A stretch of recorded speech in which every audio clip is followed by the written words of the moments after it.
Welcome to Caveman Sleep Stories. If you're here tonight, you're probably seeking rest, looking for something to ease the racing mind and guide you gently toward sleep.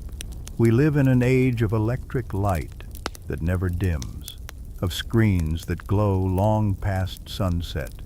of schedules that ignore the rhythms our bodies were built to follow. We have technology that turns night into day at the flip of a switch. But there's something we've lost in all this brightness, something our ancestors understood instinctively. Tonight we're exploring a question that might seem strange at first. Why did people in the ancient world feel genuine wariness about the full moon? Not superstition or folklore, but practical, measurable reasons rooted in survival. How could bright moonlight actually make sleep harder rather than easier? Why would enhanced visibility create more danger instead of more safety? What did ancient people understand about lunar cycles that we've forgotten in our artificially lit world? We'll discover the biological reality of disrupted sleep, the behavioral changes in predators during bright nights, the way moonlight exposed what darkness usually concealed, and the accumulated exhaustion that arrived with predictable rhythm every month. If you drift off while listening, that's exactly what should happen. Consider subscribing if these stories help you find rest, and there's a Buy Me a Coffee link in the description if you'd like to support this channel. A like helps others discover these sleep stories too. Now settle in, get comfortable, and let's travel back to a time when people lived by natural light, when darkness was protective and the full moon brought challenges we no longer face but our bodies still remember. The full moon rises over the eastern ridge, slow and steady, pulling itself above the darkening line where earth meets sky, and with it comes a particular kind of alertness that settles over the group like an invisible weight, a tension that no one can quite escape, because everyone knows from experience that tonight will be different from the dark nights that came before and will come after, that sleep will come harder and be lighter and more fractured when it finally arrives, that the usual rhythm of sunset followed by deep rest will be disrupted by this bright presence overhead that transforms the familiar landscape into something both more visible and somehow more uncertain. The fire burns as it always does, orange flames moving against the darkness, but tonight the darkness itself feels thinner, less protective, as moonlight spills across the open ground beyond the sheltering overhang, illuminating details that normally disappear completely once the sun drops below the horizon. Individual stones visible at distances that would be pure blackness on a moonless night, the texture of bark on distant trees, the movement of grass in the evening wind, all rendered in shades of silver and gray that the eye can discern with surprising clarity. The first sign that tonight will be difficult comes not from any dramatic event, but from the simple observation that people are still awake long after they would normally have settled into sleep, sitting close to the fire, shifting position more frequently than usual, rising to check the perimeter or adjust the placement of sleeping materials, even though nothing has actually changed except the quality of light filtering into the shelter space. One person lies down, eyes closing, body positioning for rest, but the eyelids don't stay closed for long. They open again after just a few moments, the person's gaze moving to the mouth of the shelter, where moonlight creates a rectangle of illumination that seems almost intrusive in its brightness. And then the person shifts again, turns to face away from the light, pulls a hide up higher to block the view, tries once more to find that descent into sleep that normally comes so naturally once darkness arrives and the day's exertions have run their course. But tonight that descent doesn't come easily, doesn't come naturally, because something in the body's deep chemistry is responding to the light in ways that work against the process of falling asleep. Ways that people living in this time can observe and experience but cannot name or fully understand, knowing only that full moon nights mean poor sleep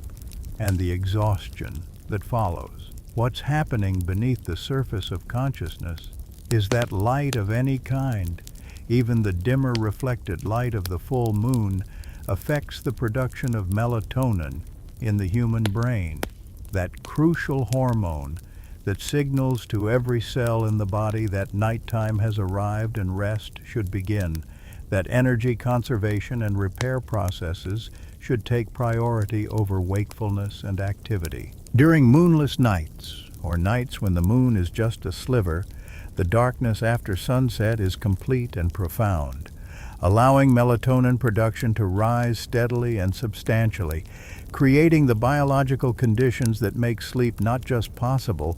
but almost inevitable once a person settles into position and closes their eyes. But when the moon is full, and its light spills across the landscape with enough intensity to cast shadows and reveal details, this brightness reaches the eyes even through closed eyelids, even when a person turns away from the direct source, because the light reflects off rock walls, off the ground, off other surfaces, creating an ambient illumination that penetrates the shelter space and sends signals to the brain that it's not quite as dark as it should be, not quite as definitively night as the body expects. And this ambiguous signal dampens melatonin production just enough to make falling asleep harder and keeping that sleep lighter and more fragile once it finally arrives. The effect compounds across the group, because this isn't just one person experiencing disrupted sleep. It's 25 or 30 people, all dealing with the same biological response to the moonlight, all taking longer to fall asleep,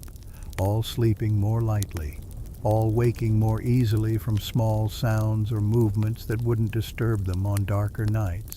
A child shifts position and makes a small sound, something that would normally go completely unnoticed. But tonight, 3 adults wake immediately, eyes opening, bodies tensing slightly before recognizing that there's no actual threat, just the restless movement of fitful sleep.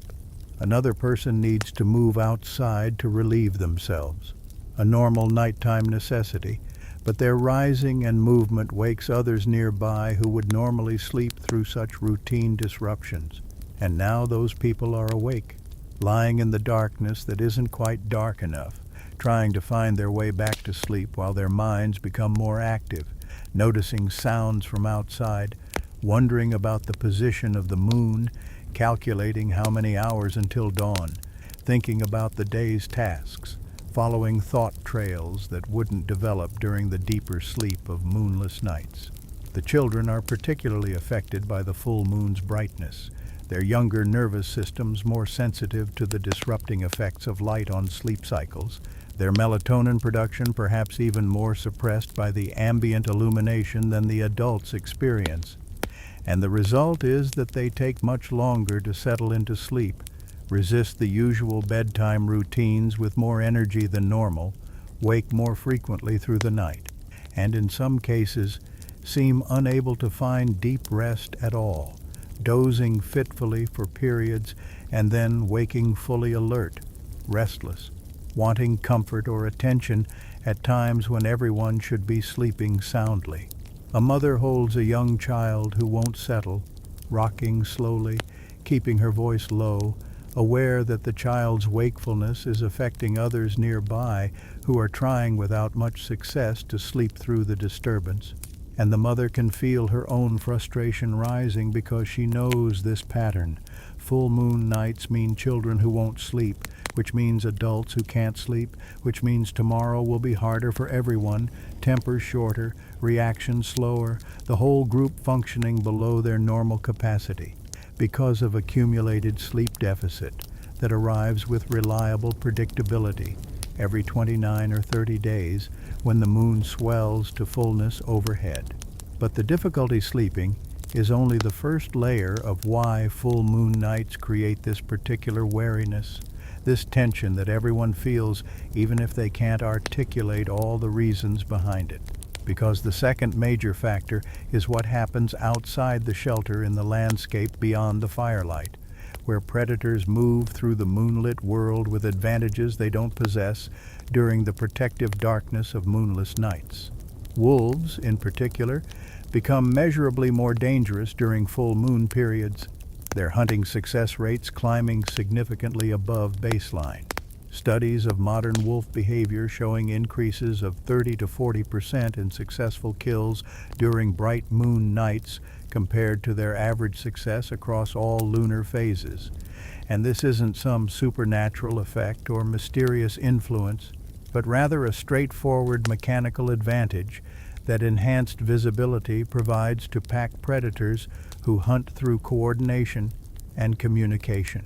On a moonless night, individual wolves can become separated from the pack more easily, their coordinated movements limited by how far they can see each other, their ability to respond to each other's positions and signals constrained by darkness that makes anything beyond 20 or 30 feet essentially invisible. But during full moon nights, visibility extends to 200 or 300 feet in open areas, allowing the pack to spread out across a much wider front while still maintaining visual contact, to execute more complex flanking maneuvers,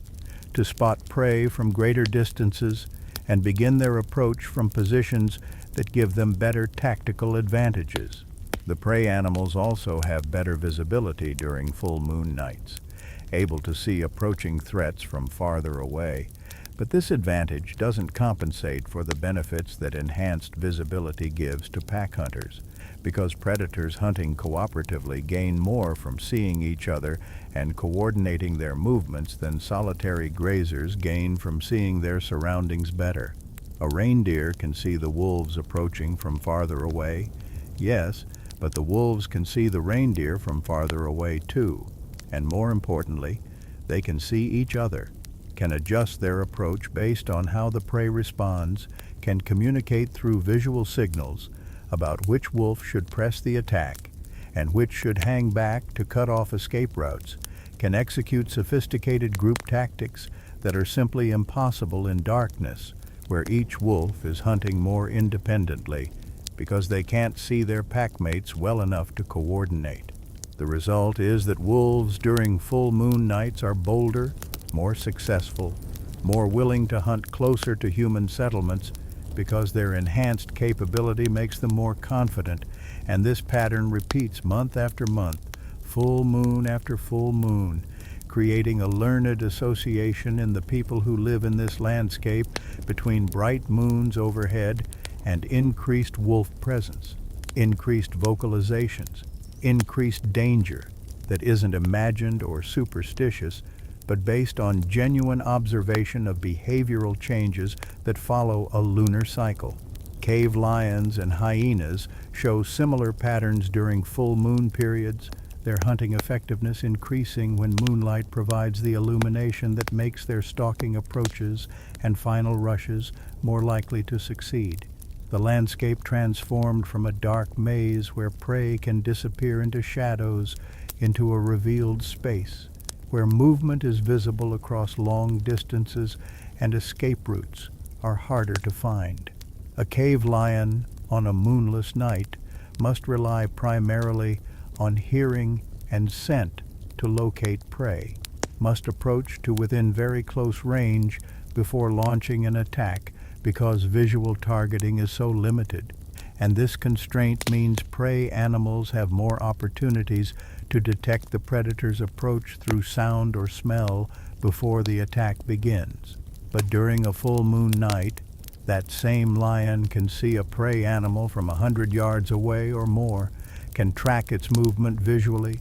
can time the final rush more precisely because depth perception and distance judgment work so much better when there's adequate light. And the result is a predator that kills more frequently and therefore needs to hunt more frequently, moving through territories that might feel relatively safe during darker phases of the moon, but become significantly more dangerous when the moon is full overhead. For people living in this world, these changes in predator behavior aren't abstract or theoretical. They're experienced directly through increased nighttime encounters, through finding fresh kills closer to camp than would normally occur, through hearing wolves or lions at distances that indicate they're hunting actively rather than just passing through losing dogs or having the group's meat cache raided despite precautions that usually work effectively during darker nights. The pattern establishes itself through repeated observation over years and decades and generations, creating a deep, learned wariness about full moon nights that children absorb from watching how adults behave when the moon grows full, noticing the increased vigilance, the more careful checking of the perimeter, the reluctance to travel at night or venture far from shelter, the way people speak more quietly and move more deliberately, as if trying to reduce their presence in a landscape where predators are hunting with enhanced effectiveness. This isn't folklore passed down through supernatural stories. It's practical survival knowledge based on accurate observation of genuine patterns, a rational response to measured increases in risk that arrive with predictable regularity tied to the lunar cycle. The third major factor that makes full moon nights problematic, closely related to the enhanced predator activity, but distinct in its implications, is the double-edged nature of the visibility that moonlight provides, the way it helps and hinders in almost equal measure, creating a situation where people can see farther and more clearly, but are also more visible themselves. And this trade-off generally works against human interests rather than for them. On a moonless night, darkness is almost total once you move beyond the circle of firelight, the landscape dissolving into blackness where nothing can be seen beyond perhaps 20 or 30 feet, even after eyes have fully adjusted. And this darkness, while limiting in some ways, also provides profound protection, because anything moving out in that darkness is equally blind, equally unable to see what lies ahead or who might be watching. A person standing at the edge of a shelter site during a moonless night is essentially invisible to anything more than a few dozen feet away, their presence concealed by darkness that makes detection possible only through sound or scent. And this concealment works both ways. Predators can't see the people, but people also can't see approaching predators, creating a tense uncertainty, but also a kind of protective obscurity, where the darkness itself serves as a barrier that most threats won't penetrate, because moving through complete blackness is dangerous for predators too, the risk of injury or disorientation outweighing the potential reward of hunting near human settlements. But when the moon is full overhead and its light spills across the landscape, this protective darkness vanishes, replaced by illumination that extends visibility in all directions to distances that would be inconceivable during moonless nights. And while this enhanced visibility allows people to see approaching threats from farther away, it also means they can be seen from farther away, their movements visible, their shelter locations revealed, their fires casting light that can be detected from even greater distances because the ambient moonlight makes the contrast between firelight and darkness more apparent rather than less. A person moving across open ground during a moonless night is virtually undetectable beyond very close range, their passage likely to go unnoticed by anything not directly in their path. But that same person moving across the same ground during a full moon night is visible from hundreds of feet away to anything with decent night vision, their shape and movement clear against the moonlit landscape. And this visibility creates vulnerability that can't be compensated for by the ability to see farther in return, because the things that hunt humans, wolves, lions, hyenas, and occasionally other human groups, are all better equipped to take advantage of enhanced visibility than humans are to defend against it. The asymmetry exists because human eyes, while good at pattern recognition and detail perception in adequate light, are not particularly well adapted for true night vision compared to most predators, meaning that while moonlight improves human visual capability substantially, it improves predator visual capability even more, widening the gap rather than closing it. A wolf's eyes gather and process available light much more efficiently than human eyes, their retinas packed with rod cells optimized for dim light sensitivity, their pupils dilating more fully, their visual processing tuned for detecting movement and shapes in low-light conditions that would leave humans functionally blind. During a moonless night, this advantage is somewhat limited because there's simply not enough light for even a wolf's superior night vision to work at long range. But during a full moon night, there's enough light for their visual systems to operate at nearly full effectiveness, allowing them to see humans clearly at distances where humans can barely make out the wolves' presence even when looking directly at them. The result is that moonlight creates an unequal playing field where predators gain much more advantage from enhanced visibility than humans do,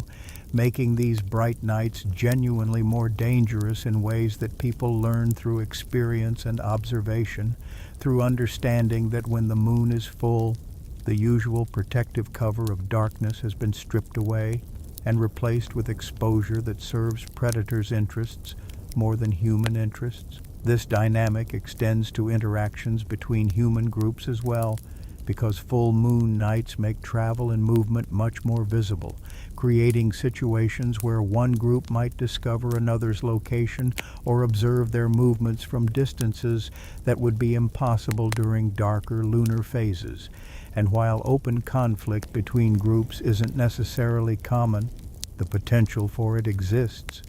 And the knowledge that your presence and location are more easily detected during full moon nights adds another layer of vulnerability, another reason for the wariness and increased caution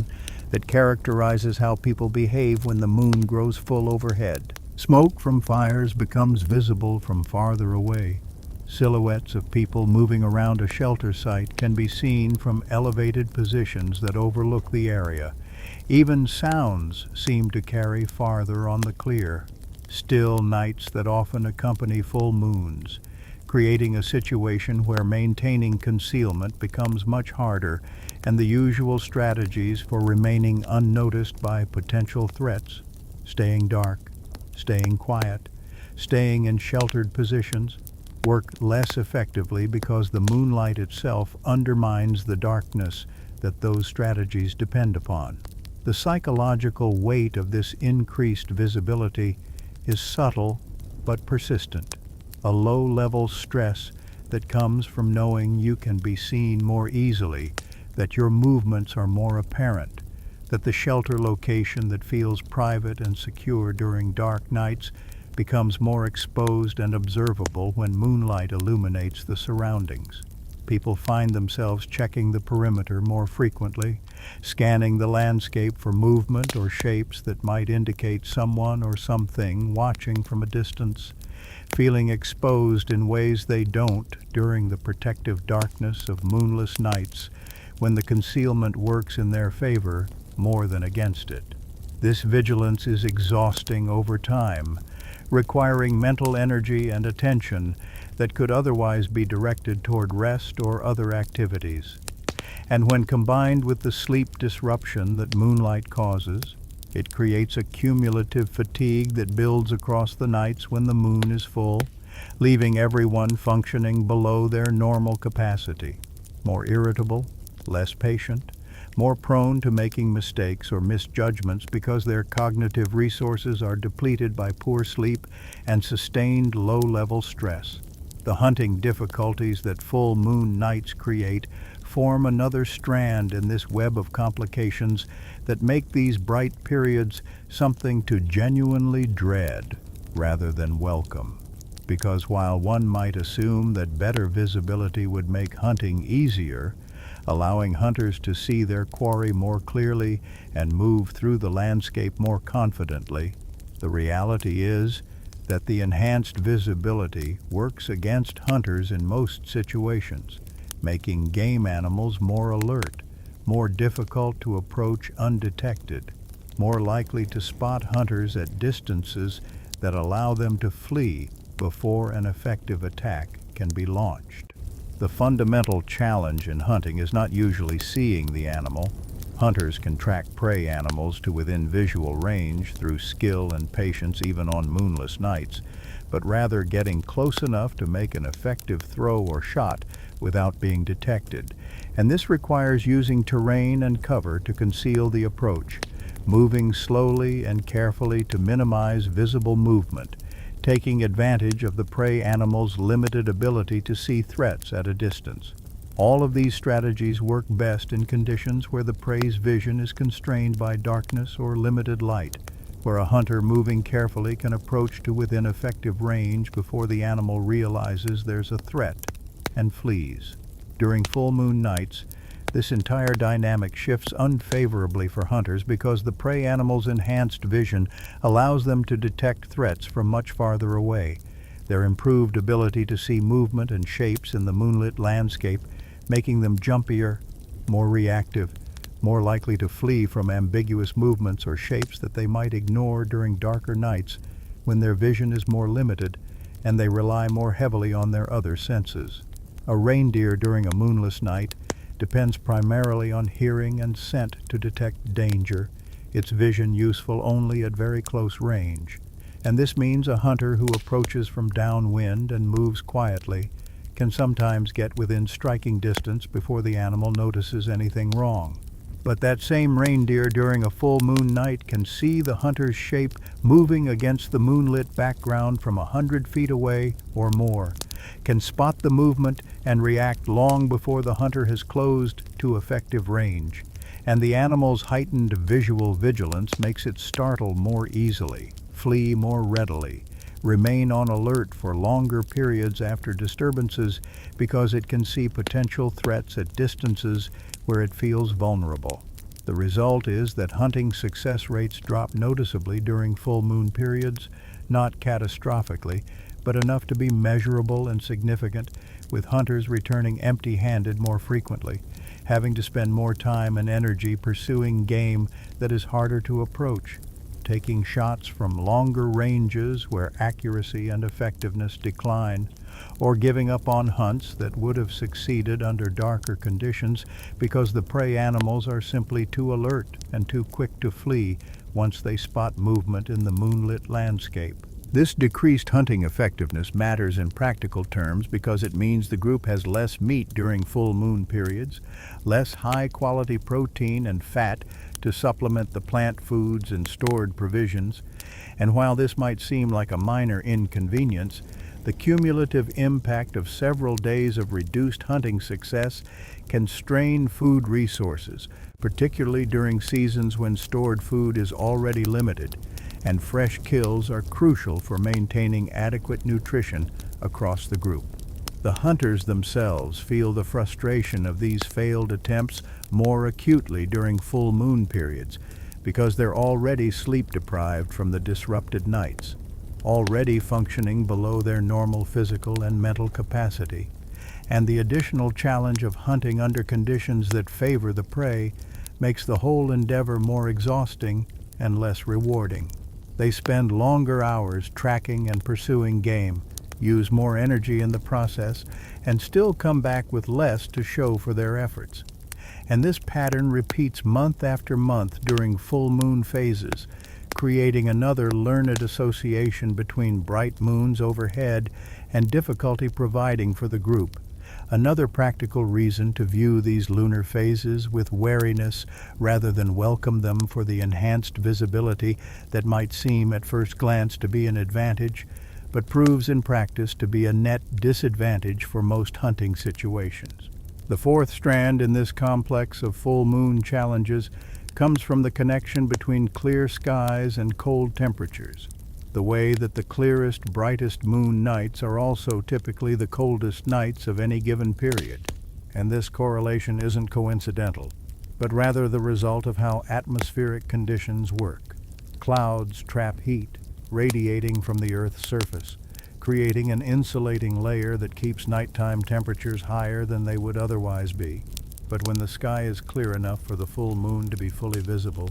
that same clarity means there are no clouds to trap heat, allowing temperatures to drop more substantially as the night progresses, often reaching their lowest point in the hours just before dawn, when heat loss has been occurring all night without any cloud cover to moderate the cooling. People living in this time don't understand the atmospheric physics behind this pattern, but they observe it reliably. Full moon nights, when the moon is bright and clearly visible throughout the night, are almost always colder than cloudy nights when the moon is hidden. And this observation creates another practical association between full moons and discomfort, another reason why these bright nights are something to prepare for rather than welcome. The cold compounds all the other challenges that full moon nights present, making the sleep disruption worse, because bodies already struggling to find rest now also have to deal with uncomfortable temperatures that make staying warm a priority,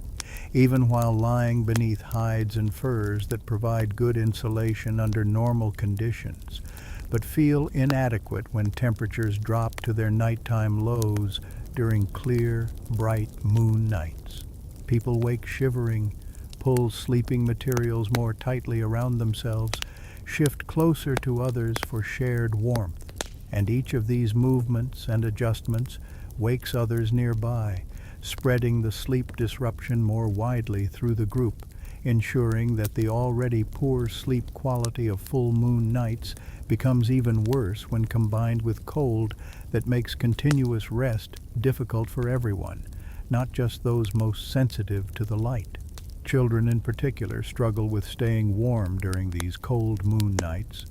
their smaller bodies losing heat more rapidly,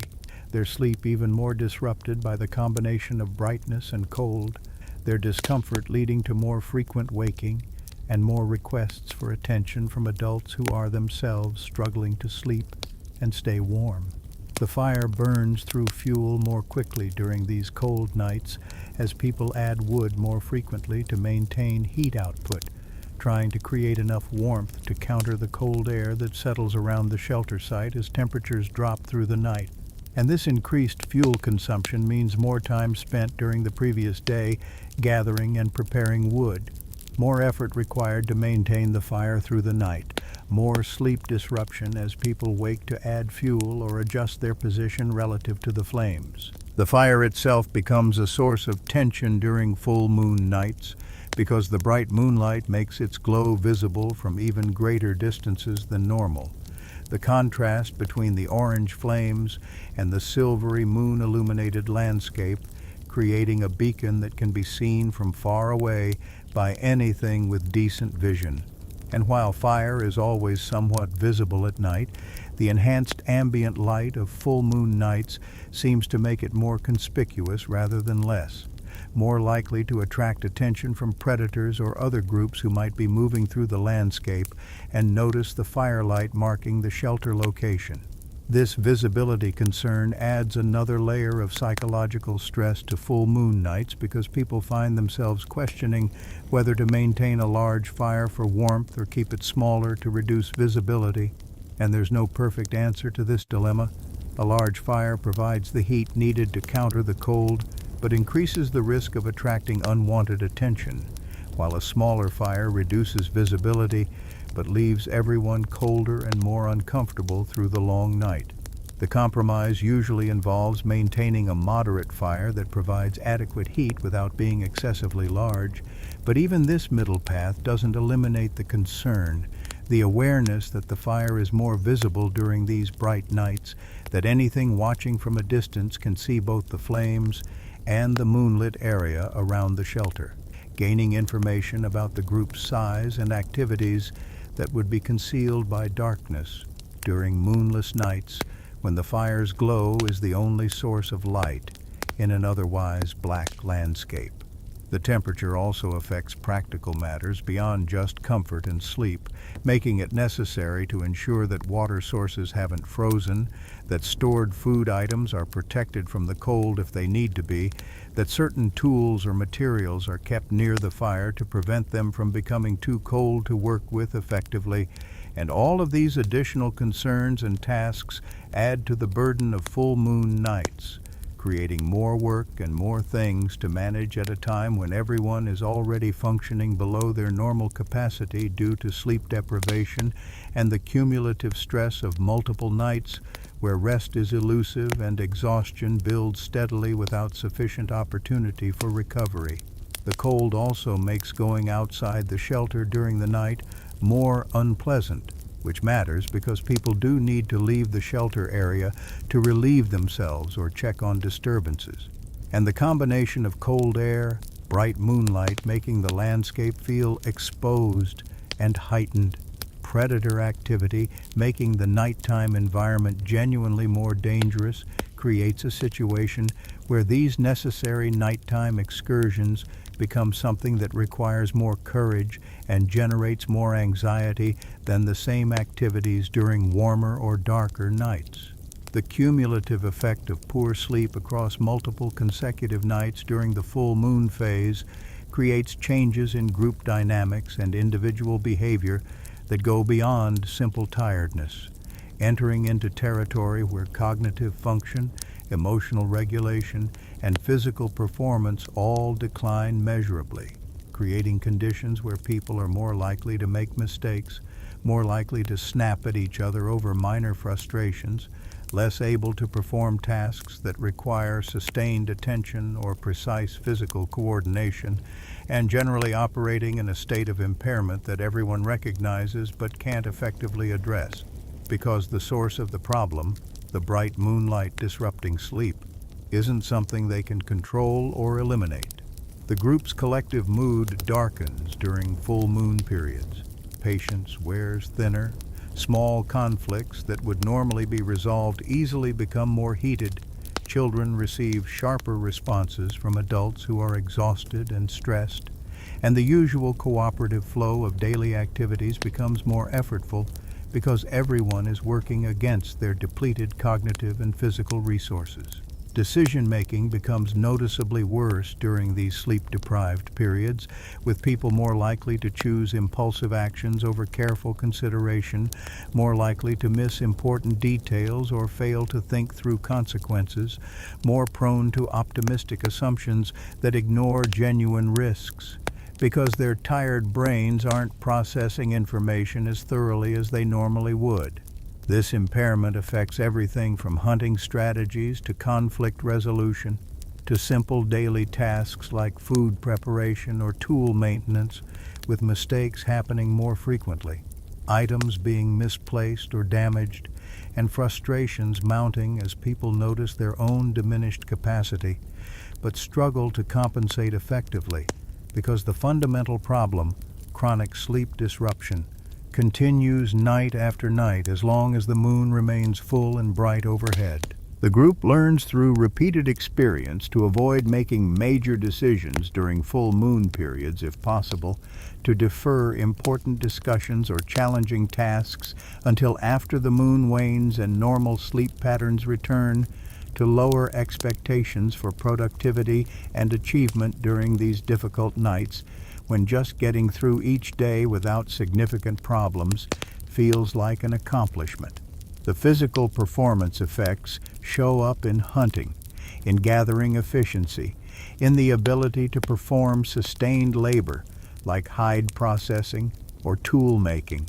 with people tiring more quickly, making more errors in technique, taking longer to complete tasks that normally flow smoothly because their bodies are operating on insufficient rest and their muscles haven't had adequate time to recover from the previous day's exertions. This decreased physical capacity matters in a life where almost everything depends on the body's ability to perform effectively. Hunting requires strength and endurance and precise coordination.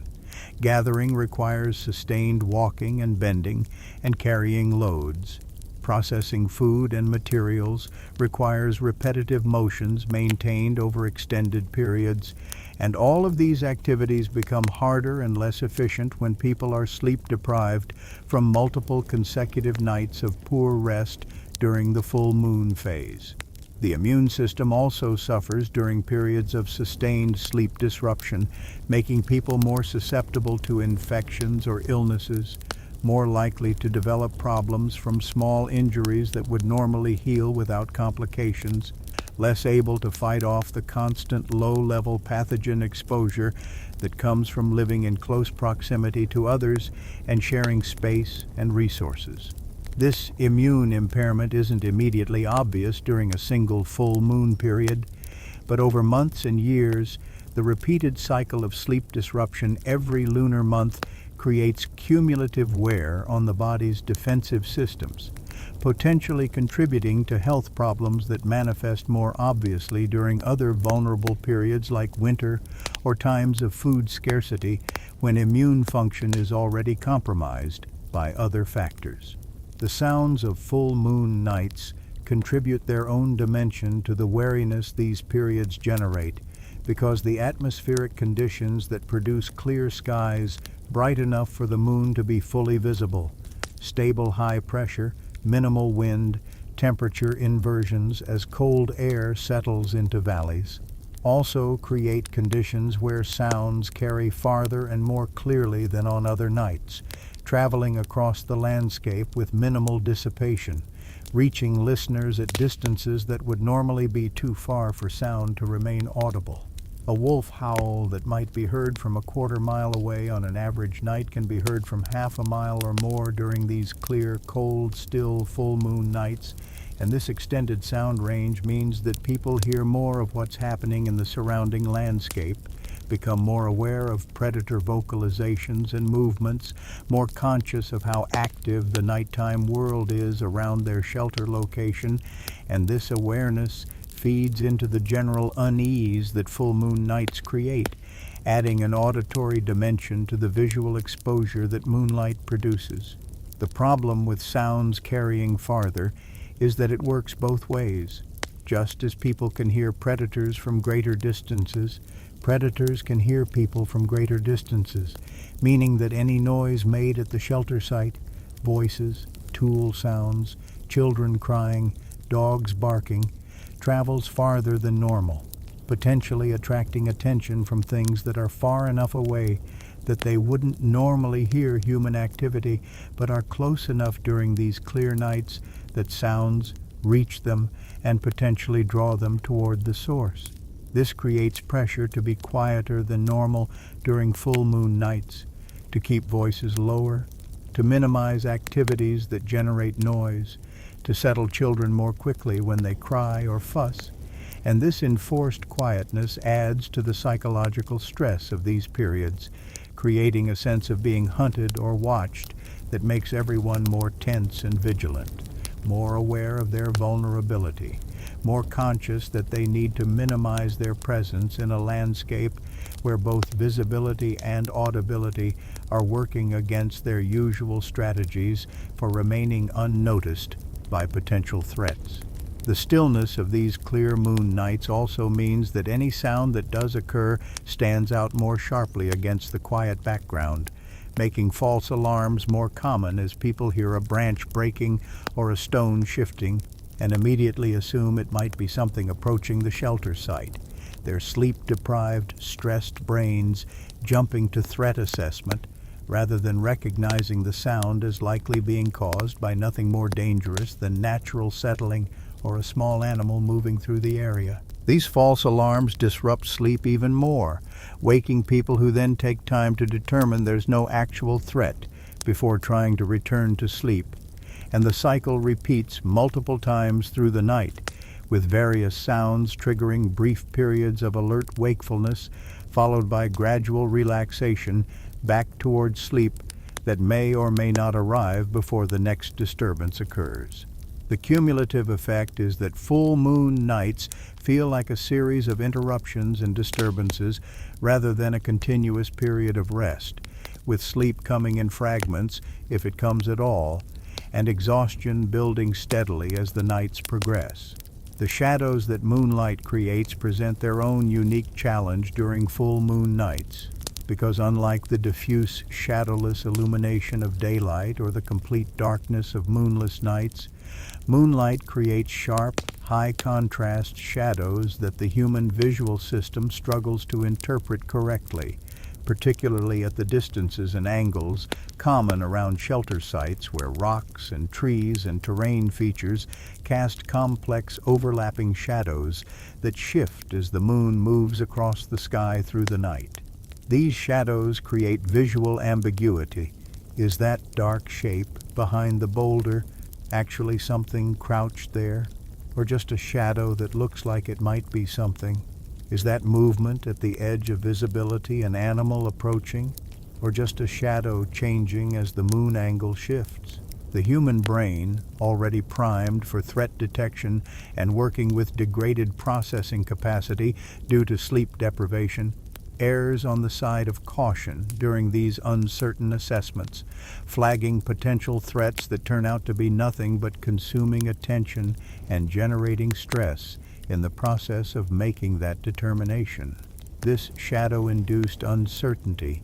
means that people spend more time during full moon nights staring at ambiguous shapes, trying to determine if they're seeing something that requires action, or just seeing shadows and patterns that appear threatening but aren't. And this sustained visual vigilance is exhausting, requiring focused attention over extended periods, producing eye strain and mental fatigue that adds to the general exhaustion that full moon nights create. The younger people in the group, with less experience interpreting these shadow shapes and less developed ability to distinguish between genuine threats and false alarms, raise concerns more frequently, pointing out things they think might be dangerous, requiring adults to investigate or provide reassurance. And while this vigilance is better than missing a real threat, the accumulated false alarms over multiple nights create a boy who cried wolf dynamic where people become less responsive to concerns after repeatedly finding that the suspicious shadow or shape turned out to be nothing. And this reduced responsiveness carries its own risk, because eventually one of those concerns might be legitimate, and the delayed or dismissed response could allow a real threat to get closer than it should before anyone takes action. The guard duty that becomes necessary during full moon nights represents another significant burden on group resources and individual sleep, because while some level of nighttime vigilance might be maintained during all lunar phases, the increased predator activity and enhanced visibility of full moon nights make more intensive guard rotations necessary, with more people staying awake for longer periods, rotating more frequently to ensure that someone is always alert and watching the perimeter, even though everyone needs sleep and no one wants to sacrifice their rest to sit awake in the cold, watching moonlit shadows for hours. The people on guard duty fight to stay awake despite their bodies desperately wanting sleep, struggling against the drowsiness that comes from being warm near the fire while sitting still, using various strategies to maintain alertness, standing rather than sitting, moving periodically, keeping their eyes moving across the landscape, occasionally splashing cold water on their faces, or stepping away from the fire's warmth into the cold air to shock themselves back to full wakefulness. When the guard rotation comes and someone is woken to take their turn, they rise from inadequate sleep into cold air and bright moonlight, immediately required to be alert and vigilant despite having just been pulled from whatever rest they were managing to find, and this transition is difficult, leaving them foggy and disoriented for the first portion of their watch, less effective at threat detection during the period when they should be most alert. The person going off duty gratefully returns to their sleeping area, but often finds that they're now too awake to fall back asleep easily, their system aroused by the cold and the vigilance required during guard duty, their mind still processing the shapes and shadows they were watching. And by the time they do manage to fall back asleep, it feels like only moments have passed before dawn begins to lighten the sky, and the night is effectively over, without them having gained the rest they desperately needed. The cumulative sleep debt that builds across the group during full moon periods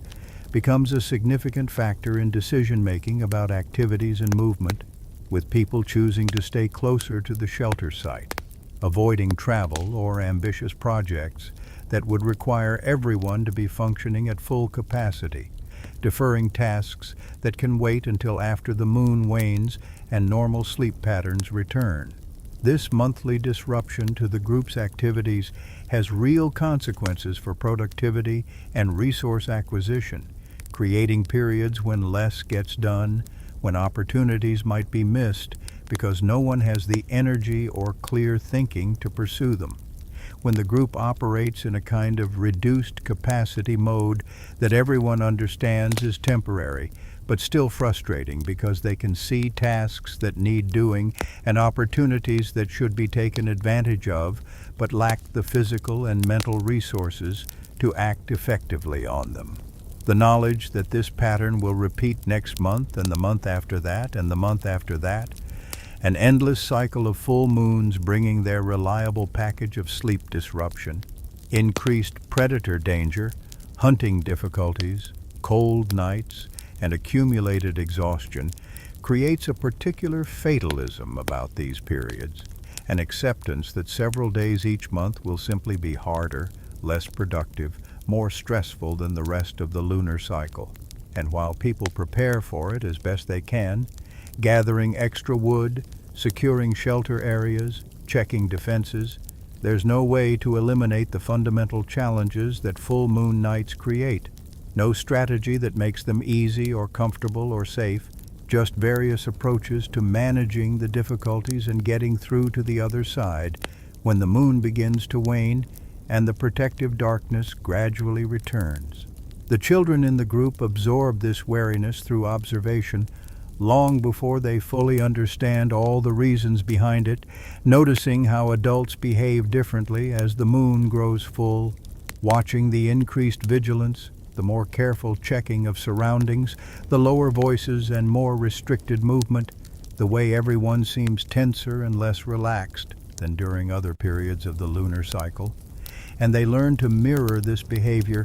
without necessarily comprehending the full range of practical dangers that motivate it, picking up the emotional tone and the behavioral patterns that mark full moon nights as different, as times requiring more caution and restraint. A young child who might normally play loudly near the shelter entrance during other evening periods instinctively moderates their volume during full moon nights, sensing from adult reactions that quieter behavior is expected, that the usual tolerance for noise and energetic movement has contracted, that something about these bright nights makes everyone want less disruption, less attention-drawing activity, even if the child can't articulate why this should be so. The older children and adolescents understand more explicitly what the concerns are, having heard explanations and warnings, having experienced enough full moon periods to notice the patterns themselves, the difficulty sleeping, the increased predator sounds, the unsuccessful hunts, the general exhaustion that settles over the group, and they begin to participate actively in the heightened vigilance, taking their turns at guard duty, helping to maintain the fire, keeping watch over younger siblings who are restless and struggling to sleep. These older young people feel the weight of responsibility during full moon nights in ways that prepare them for adult roles, learning through direct experience that leadership during difficult periods means staying alert when you want to sleep, maintaining composure when you're exhausted and stressed, making conservative, careful decisions when uncertainty is high, and the consequences of mistakes could be severe. The way full moon nights affect group cohesion is subtle but measurable, with the shared experience of difficulty and discomfort creating both solidarity and friction. Solidarity because everyone is going through the same challenges together, recognizing that the sleep deprivation and stress are universal rather than individual problems, showing patience with each other's shortened tempers and reduced capacity because they understand the source of these changes, but also friction because exhausted, stressed people are simply less pleasant to be around, more likely to interpret neutral actions as slights, more likely to respond sharply to requests or questions, less willing to go out of their way to help with tasks that normally they'd assist with automatically. The usual generosity and cooperative spirit that characterizes the group's interactions becomes strained during full moon periods, not disappearing entirely but requiring more conscious effort to maintain, more self-control to avoid snapping at someone who's done something annoying, more deliberate choosing to help despite not feeling particularly generous or energetic. The elders in the group, having lived through countless full moon cycles over their decades of life, carry perhaps the most complex relationship with these bright nights, understanding all the dimensions of difficulty they bring, but also having developed the longest perspective on them, knowing that these periods always pass, that the moon always wanes eventually, that the group always recovers once normal sleep returns and the immediate dangers subside. These older people often serve as stabilizing presences during full moon nights, their experience allowing them to remain calmer than younger adults who are still learning to manage the stress and exhaustion these periods create, their knowledge allowing them to offer practical suggestions for coping strategies or to provide perspective when someone is struggling particularly hard with the sleep deprivation or feeling overwhelmed by the cumulative challenges. An elder might sit with a young mother whose child won't sleep, offering quiet company and practical advice about positions or techniques that might help, not solving the problem. There's no real solution when moonlight is disrupting the child's melatonin production, but making the difficulty slightly more bearable through experienced companionship. The relationship between full moon brightness and prey animal behavior extends beyond just making them harder to hunt,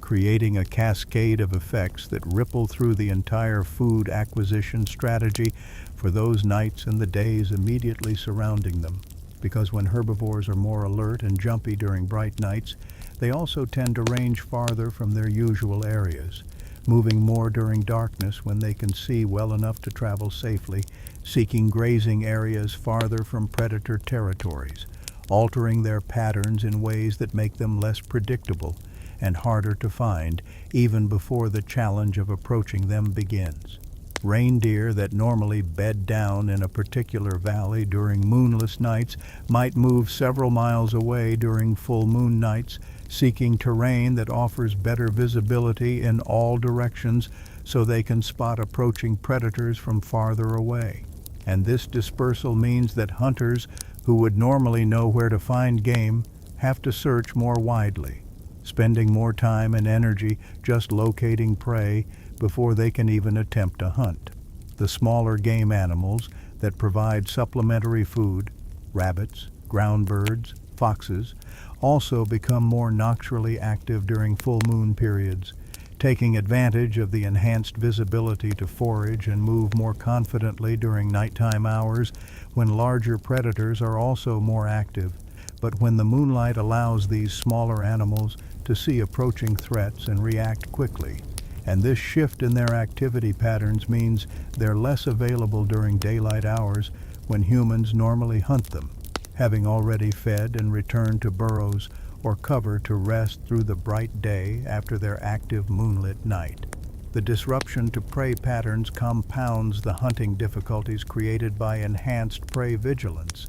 making full moon periods genuinely challenging from a food acquisition standpoint, not catastrophically so, but enough that the group notices the difference, enough that stored food gets consumed more quickly during these periods because fresh kills aren't coming in as reliably, enough that people pay attention to the lunar cycle when planning hunting strategies and food management. The cold that accompanies clear, full moon nights also affects the animals in the landscape, making them more desperate in their own foraging, more willing to take risks they'd normally avoid, more likely to approach human settlements or investigate unusual scents because their metabolic needs increase when temperatures drop,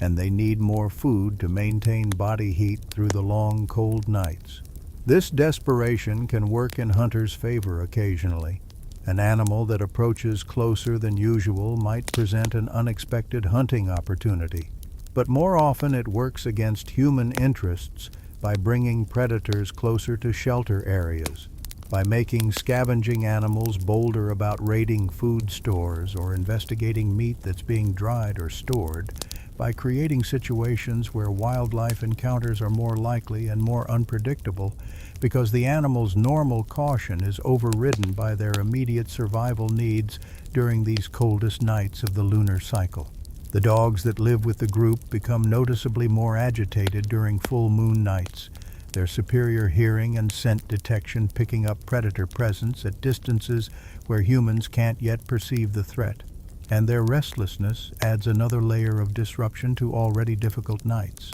With dogs barking at sounds or scents that might indicate approaching wolves or lions, pacing along the perimeter, refusing to settle into sleep even when encouraged, their anxiety feeding back into human anxiety, because if the dogs are agitated, there must be something out there worth being concerned about, even if people can't identify the specific threat yet. The dog's barking, necessary as it is for alerting the group to potential dangers, also carries farther during the clear, still nights when full moons are visible, advertising the shelter location to anything within hearing range, potentially attracting attention from predators who might be curious about what the barking means, or from other groups who hear the dogs and become aware that humans are nearby. Managing the dogs during full moon nights becomes an additional task that requires energy and attention people don't really have to spare, trying to keep them close to the fire where they'll feel more secure, calming them when they become agitated, preventing them from chasing off into the moonlit landscape after scents or sounds that trigger their prey drive or their territorial instincts, and sometimes making difficult decisions about whether to let a dog investigate a disturbance or keep them restrained near the shelter, weighing the value of potentially early warning if there's a real threat against the risk of losing a dog to a predator that might be using the moonlight to hunt more effectively than the dog can defend against. The dogs themselves seem to recognize that full moon nights are different, more dangerous, their behavior showing that they feel the same heightened vulnerability that people experience. And this shared wariness between humans and dogs reinforces the sense that these bright nights require extra caution, that the usual routines and assumptions about nighttime safety don't fully apply when the moon is full overhead. The practical preparations that people make as the moon waxes toward fullness represent learned adaptations to the predictable challenges these periods bring, with various tasks being completed ahead of time, so they won't need to be done during the difficult nights when everyone is exhausted and functioning poorly. Extra wood gets gathered and stacked close to the shelter, so fuel will be readily available for the cold nights, without anyone having to venture far from the fire. Water containers are filled, so people won't need to make trips to the water source during hours of darkness, when predators are more active. Food preparation is done more extensively before the full moon arrives, so there will be ready-to-eat provisions available during the nights when cooking feels like too much effort, given everyone's depleted state, and sleeping areas are checked and adjusted to maximize warmth and comfort, adding extra insulating materials beneath sleeping furs, positioning people strategically so that those who sleep most poorly during bright nights are in the warmest, most protected positions where they'll have the best chance of getting at least some rest. These preparations represent accumulated practical knowledge about managing full moon periods, strategies passed down and refined over generations, with each group developing their particular approaches based on their specific environment and circumstances, but all sharing the common understanding that these bright nights require preparation and adjustment, that trying to maintain normal routines during full moon periods leads to worse outcomes than accepting the disruption and planning for it. The preparations themselves take time and energy, representing an investment made during the easier nights before the moon becomes full. But this investment pays dividends when the difficult period arrives and people are too exhausted to manage complex tasks. When having wood already stacked and food already prepared and sleeping areas already optimized makes the difference between barely getting through the nights and completely falling apart under the accumulated stress and sleep deprivation. The social agreements about behavior during full moon nights evolve naturally from repeated experience, with expectations emerging about things like keeping voices lower, limiting movement during certain hours, helping with guard duties even when it's inconvenient, showing extra patience with children and with each other, prioritizing collective safety over individual preferences for how to spend the evening hours. These agreements don't need to be formally stated. They're absorbed through participation in the group over time, learned through watching how others behave and receiving gentle corrections when someone violates the unstated norms, and they serve to reduce conflict during periods when people's capacity for conflict resolution is diminished, and small disagreements could escalate more easily than during normal times when everyone has more emotional and cognitive resources available for working through problems cooperatively. The way storytelling changes during full moon nights reflects the group's adaptation to the challenges these periods present, with the usual evening tales becoming quieter, more soothing, less dramatic, chosen deliberately to help children settle toward sleep, even though sleep will be difficult once they lie down, and to provide calming distraction for adults who are stressed and alert and finding it hard to relax into the evening. The stories told during full moon nights often focus on successful navigation of challenges, on problems solved through patience and cooperation, on the importance of enduring difficult periods because better times will come.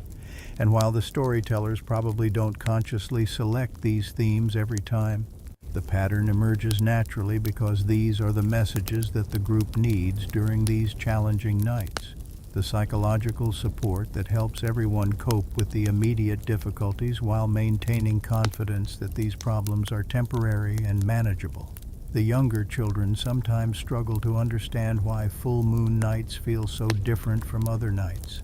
Seeing the bright moon as beautiful and interesting, not immediately connecting it to the adult's tension and the various restrictions that get imposed during these periods, and their innocent questions about why everyone seems worried or why they can't play as freely as usual during moonlit evenings require careful answers that explain the practical concerns without creating excessive fear, helping children understand that full moon nights are times for extra caution, without making them terrified of the moon itself or unable to appreciate its beauty, even while respecting its practical implications for safety and sleep.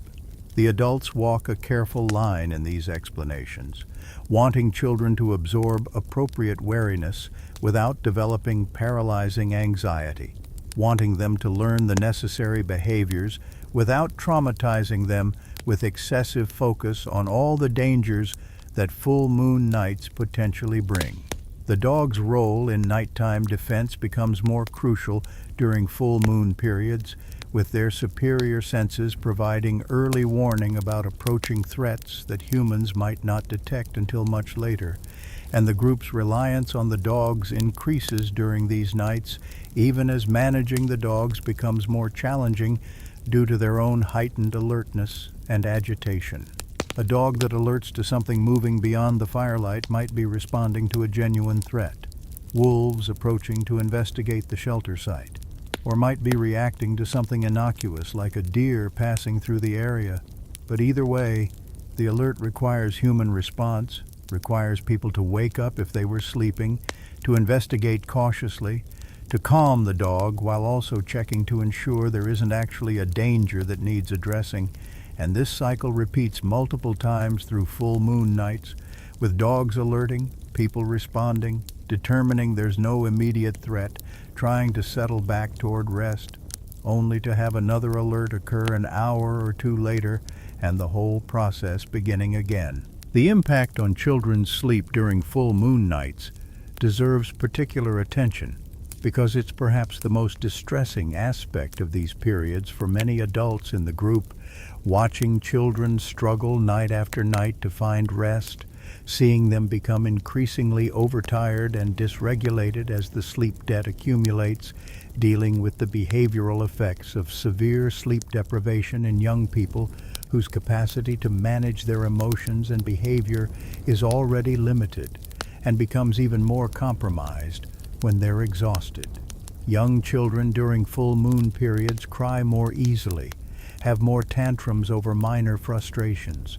show less ability to share or cooperate with others, cling more to their parents, resist routine tasks that normally they accept without complaint, and generally operate in a state of barely contained distress that's painful for everyone to witness and exhausting for parents to manage when they're also sleep-deprived and struggling themselves. Nursing infants seem particularly sensitive to the disruption that moonlight creates, waking more frequently to feed, taking longer to settle back to sleep after nursing, fussing and seeming uncomfortable in ways that their mothers can't easily address because the source of the problem isn't hunger or cold or anything that typical soothing strategies can fix. It's the moonlight itself interfering with the infant's developing circadian rhythms, disrupting the hormonal signals that should help the baby sleep through longer stretches during nighttime hours. The mothers of these infants get virtually no rest during full moon nights, spending the dark hours nursing repeatedly, rocking, walking, trying anything that might help their babies settle, and their exhaustion becomes particularly severe, affecting their milk production, their emotional stability, their ability to function during daylight hours when they should be engaging in normal activities but instead are desperately trying to catch brief moments of rest whenever their infants finally sleep for short periods. The way adolescents experience full moon nights differs somewhat from younger children and adults, their own hormones and developing bodies creating sleep patterns that already skew toward later bedtimes and later morning waking.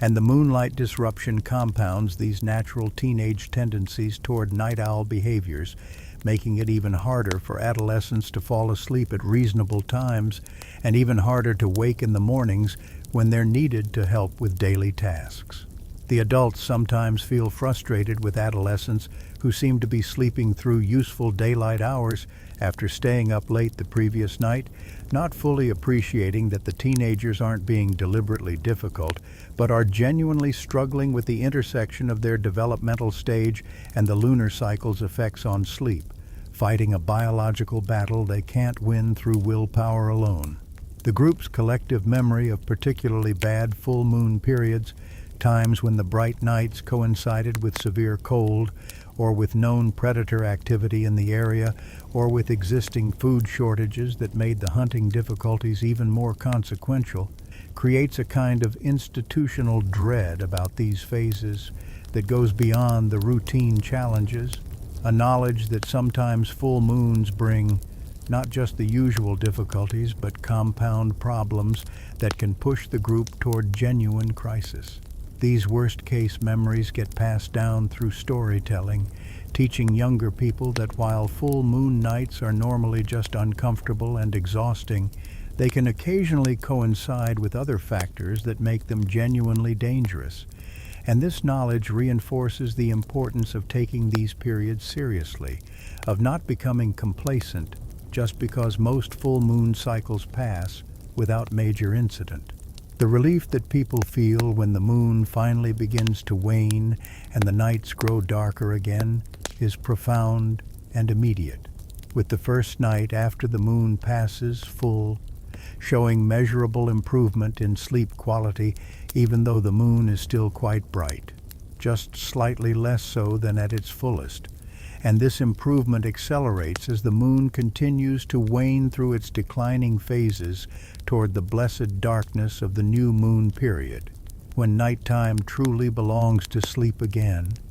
and the landscape returns to its protective state of near total darkness beyond the firelight's reach. The first good night's sleep after a full moon period feels restorative beyond just the physical rest it provides, carrying psychological relief from the accumulated stress of the difficult nights, allowing people to reconnect with their sense of safety and normalcy. enabling the group to resume their usual patterns and productivity without the constant drag of exhaustion and heightened vigilance. People wake from that first truly restful night feeling like themselves again, their cognitive function restored, their emotional regulation back to normal, their patience and generosity and cooperative spirit returning naturally now that they're not constantly fighting against sleep deprivation and stress. The children are calmer, more manageable, more pleasant to be around, their own rest having finally been adequate enough to reset their regulatory systems and allow them to function as their normal selves rather than the overtired, dysregulated versions that full moon nights create. The hunters report better success, the prey animals having settled back into their normal patterns now that the moonlight no longer keeps them hyper-vigilant and dispersed, and fresh meat begins flowing back to the group more regularly, improving nutrition and morale after the lean period when hunting was difficult and stored. Provisions had to be consumed more heavily. The predators, too, become less active, less bold, their own hunting success declining as darkness returns and removes the visibility advantages they enjoyed during full moon nights. And this reduction in predator pressure allows people to relax their vigilance, to move more freely around the shelter area during evening hours, to spend less time on guard duty and more time on rest or on other activities that contribute to the group's well-being. The dogs settle down, sleeping peacefully through the night, rather than alerting constantly to sounds and scents. Their calmness, reinforcing the sense that the dangerous period has passed and the normal balance of safety and risk has been restored. The fire can be allowed to burn lower through the night without worrying as much about visibility, its warmth and light sufficient for the group's needs, without creating the beacon effect that moonlight made more concerning. The understanding that this respite is temporary, that the moon will grow full again in another month and bring all the same challenges back with it, doesn't diminish the appreciation people feel for the return to darkness and proper sleep. If anything, knowing that these good nights are part of a cycle makes them more precious, more consciously savored, with people taking time to appreciate the simple luxury of falling asleep easily and sleeping deeply through the night without disruption, of waking refreshed rather than exhausted, of moving through their days with full energy and clear thinking rather than the fog of sleep deprivation. The lunar cycle becomes a framework for understanding time and for planning activities, with certain tasks being preferentially scheduled for dark moon phases when everyone will be functioning at full capacity, while other activities get postponed or abbreviated during full moon periods when reduced capacity is expected and accepted. The knowledge that accumulates over generations about lunar effects on human behavior, on animal behavior, on weather patterns, on all the various dimensions that the moon's phases influence becomes part of the deep practical wisdom that defines successful living in this ancient world. And while people don't understand the astronomical mechanics behind the lunar cycle or the biological mechanisms through which moonlight affects melatonin production and sleep, they don't need to understand the underlying causes to recognize the patterns and adjust their behavior accordingly, to prepare for full moon nights and manage them as effectively as possible, to appreciate the dark moon nights and make the most of them while they last, to accept the cycle as a fundamental rhythm of existence that shapes how they live their lives month after month, year after year, generation after generation. The ancient brain that responds to moonlight with heightened alertness and disrupted sleep isn't responding to superstition or to imagined dangers, but to genuine patterns that existed for millions of years before humans developed language or culture, or the ability to reason abstractly about why certain things are dangerous. The brain learned through evolutionary time that bright nights meant increased predator activity, meant reduced concealment, meant challenges to sleep and to safety that required vigilance and preparation.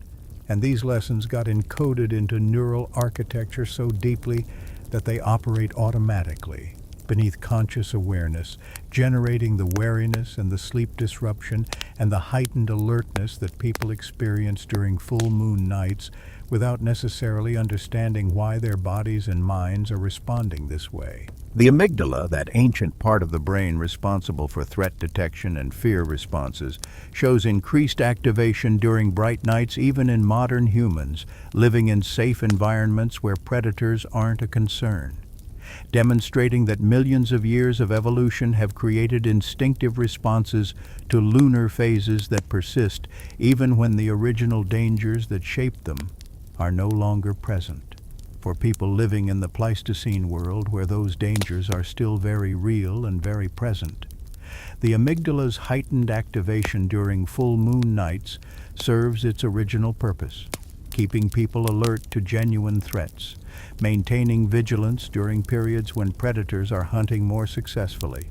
and when visibility cuts both ways, creating the uncomfortable but necessary state of heightened arousal that makes sleep difficult,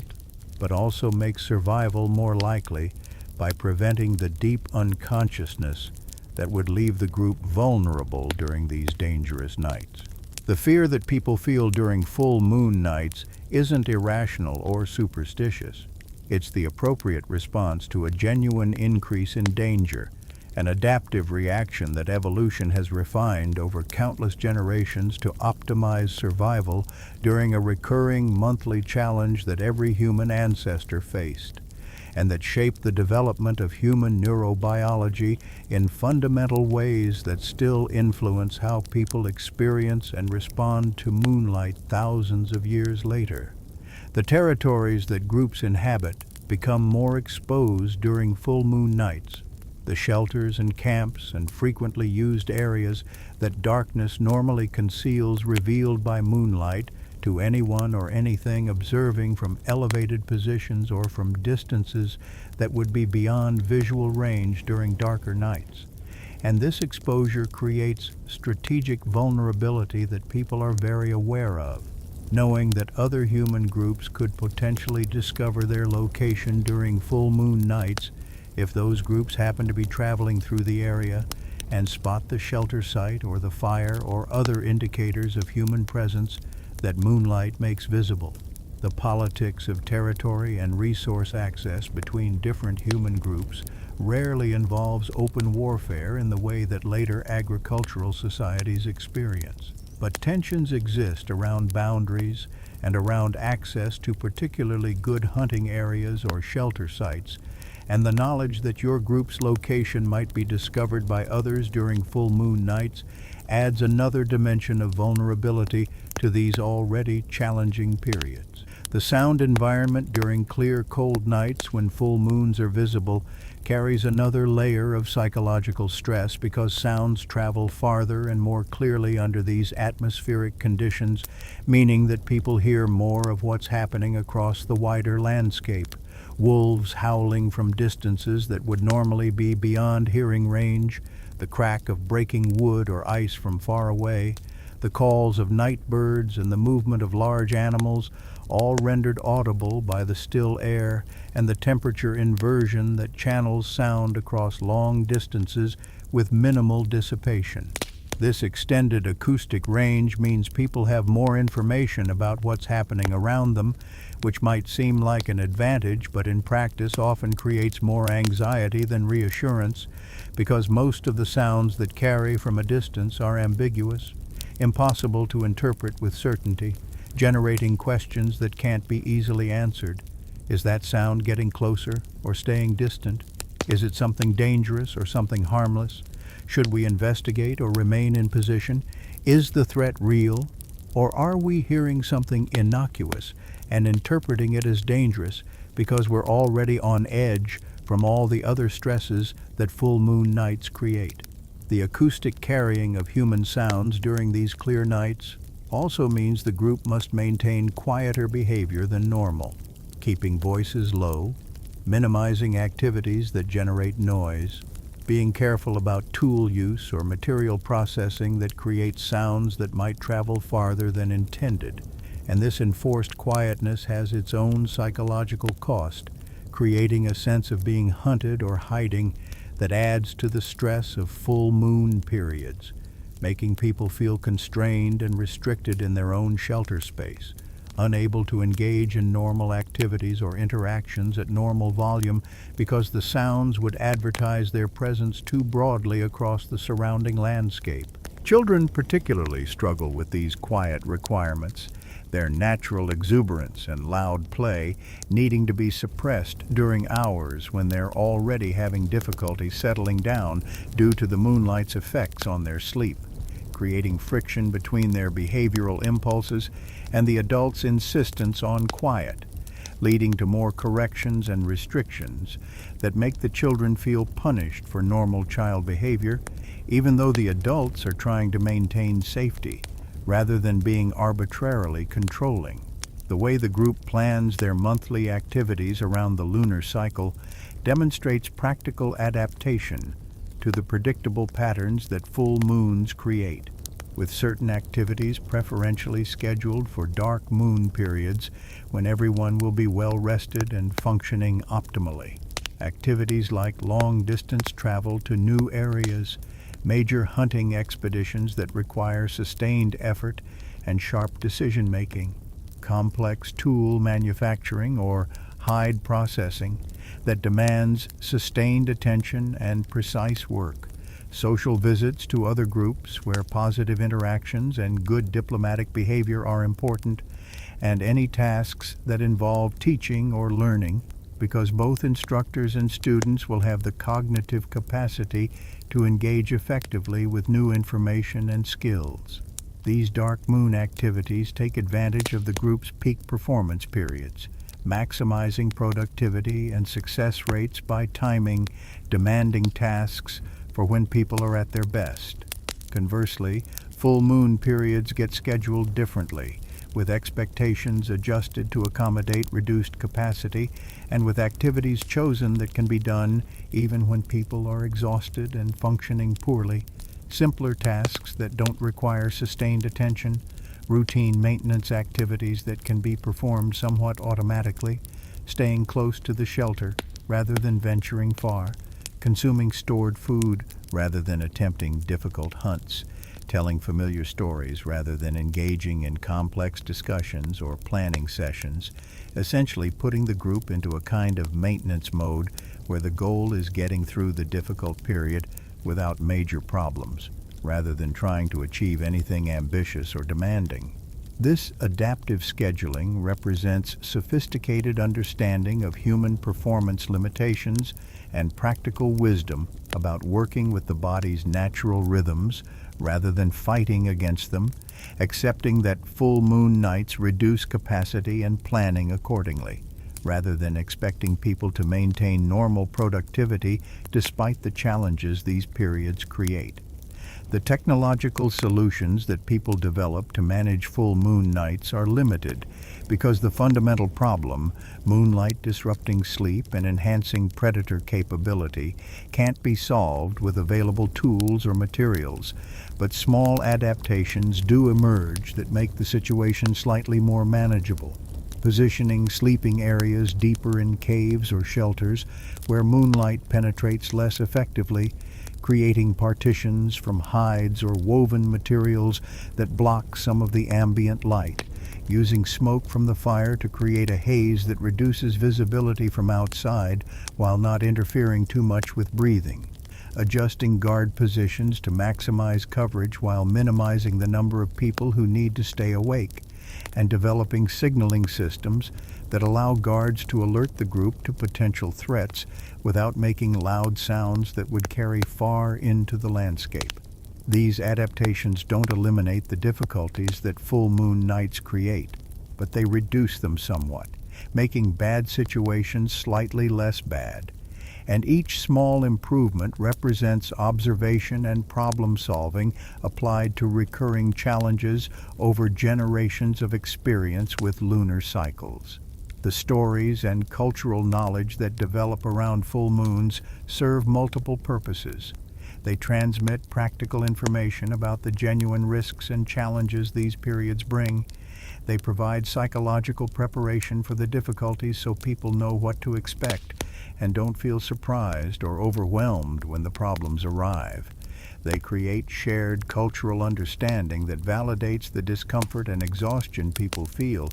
rather than making them wonder if something is wrong with them individually. And they help maintain group morale during difficult times by framing the challenges as normal and temporary, rather than as indicators of failure or inadequacy. The stories aren't superstitious tales about moon spirits or mystical dangers. They're practical accounts of real events that happen during full moon nights, teaching through concrete examples about what can go wrong and how people successfully manage those situations,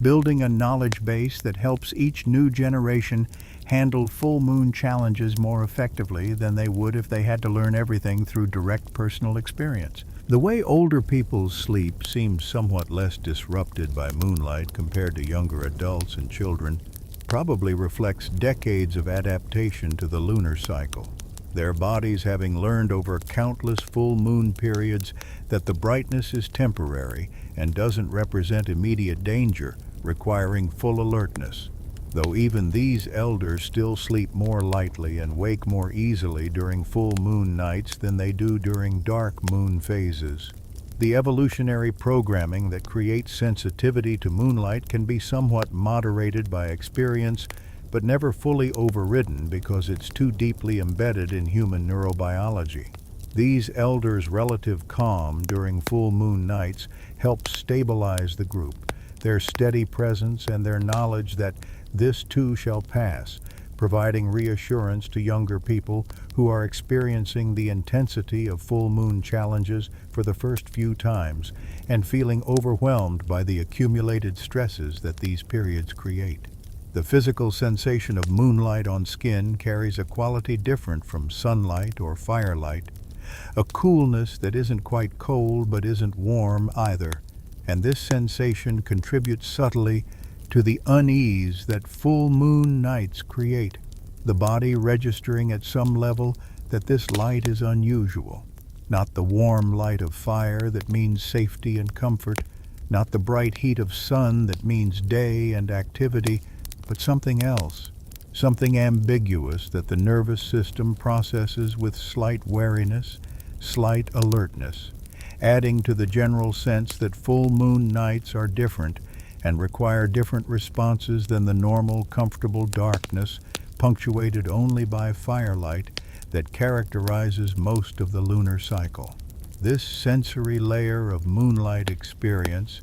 operates mostly beneath conscious awareness, but contributes to the overall feeling tone of these nights, the subtle but persistent sense that something is slightly off, slightly wrong, even when there's no immediate threat present. The return to darkness after the full moon passes brings not just better sleep, but a sense of homecoming to the natural state, the familiar protective darkness that has been humanity's nighttime environment throughout evolutionary history, the darkness that allows prey animals to rest and predators to lose some of their hunting advantages, and people to sleep deeply without their brains receiving confusing signals about whether it's truly night or some ambiguous twilight state. The darkness feels welcoming after the exposure of full moon nights,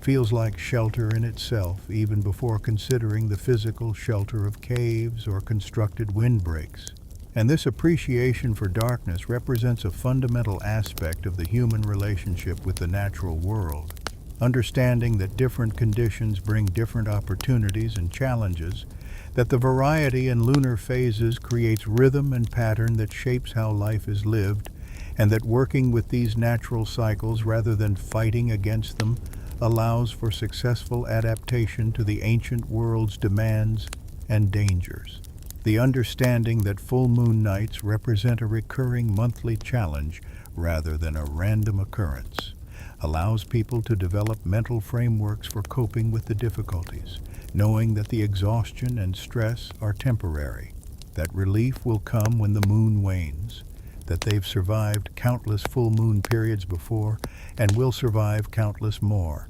and this perspective helps prevent the acute misery of any single difficult night from feeling overwhelming or catastrophic, placing it instead in the context of a predictable cycle that brings challenges and then releases them in reliable rhythm. The psychological benefit of this predictability shouldn't be underestimated. Knowing that full moon nights are coming allows for preparation, and knowing that they will pass allows for endurance, creating a mental structure that contains the difficulty rather than letting it expand into existential crisis. The way different individuals within the group experience full moon nights varies considerably, with some people showing much more sensitivity to the sleep disruption and psychological stress than others, and these individual differences create their own social dynamics during full moon periods, with those who are less affected sometimes showing impatience toward those who are struggling more, not fully appreciating that the differences aren't about weakness or lack of effort, but about genuine variations in how different nervous systems respond to moonlight and to the accumulated stresses that these nights create. A person who naturally sleeps more heavily and whose melatonin production is less sensitive to ambient light might manage to get adequate rest even during full moon nights, waking in the morning feeling reasonably refreshed and not understanding why others in the group are so exhausted and irritable. And this lack of shared experience can create friction until the less affected person has an opportunity to witness someone else's genuine struggle with sleeplessness, or to experience their own occasional bad full moon period that helps them develop empathy for what others endure more regularly. The nursing mothers and the parents of young children consistently suffer the most during full moon periods. Their sleep already fragmented by the demands of infant care even during normal dark nights, and when moonlight disrupts their children's sleep as well as their own, they enter into a state of profound exhaustion that affects their physical health, their emotional stability, their cognitive function, and their ability to maintain patience and positive relationships with others. The group recognizes this particular vulnerability and often makes accommodations during full moon periods, assigning the most exhausted parents the warmest sleeping positions, taking over some of their routine tasks to allow them brief opportunities for rest, showing extra patience when they're short-tempered or forgetful, because everyone understands that the combination of moonlight and infant care creates a level of sleep deprivation that borders on debilitating, and that these parents are doing their best under extremely challenging circumstances. The impact of full moon nights on decision-making quality becomes particularly apparent in situations where the group needs to respond to unexpected challenges or opportunities during these periods, with discussions taking longer, people having more difficulty reaching consensus, arguments developing over issues that would normally be resolved quickly through calm discussion, and a general tendency toward either excessive caution or impulsive risk-taking, depending on how the sleep deprivation is affecting different individuals' judgment. The elders often step in during these moments to slow down decision-making processes, to prevent choices being made in haste or without adequate consideration, to suggest deferring non-urgent decisions until after the moon wanes and everyone's cognitive function returns to normal. And this intervention prevents many problems that could arise from decisions made while the entire group is functioning in an impaired state. The seasonal interaction with full moon phases creates additional complexity, because the challenges that full moon nights present vary considerably depending on the time of year. During summer, when nights are shorter and temperatures are warm, the sleep disruption remains, but the cold stress is absent, and the longer daylight hours provide more opportunity for activities that compensate for the reduced nighttime productivity, making summer full moons uncomfortable, but not as completely debilitating as winter full moons, when nights are long and brutally cold, and the group is already stressed by the challenges of surviving through the difficult season. Winter full moons represent the worst combination of circumstances, with all the normal full moon problems compounded by severe cold that makes staying warm through the night a constant challenge, by limited daylight hours that provide less opportunity for catching up on sleep or accomplishing necessary tasks, by the fact that winter itself already creates food scarcity and physical stress that full moon effects make worse, and by the reality that winter predators are often more desperate and more willing to approach human settlements because their normal prey is scarce and they're struggling to find adequate food themselves. The group's collective memory of particularly terrible winter full moon periods, times when the combination of extreme cold, active predators, poor hunting conditions, and accumulated exhaustion pushed people to their limits, serves as cautionary tale and as practical guide for how to prepare for and manage these worst-case scenarios when multiple challenging factors converge during the same period. The stories describe specific strategies that worked, keeping larger fires burning through the night despite visibility concerns because freezing is a more immediate danger than the increased risk of being noticed, bringing all sleeping people into the most protected central area,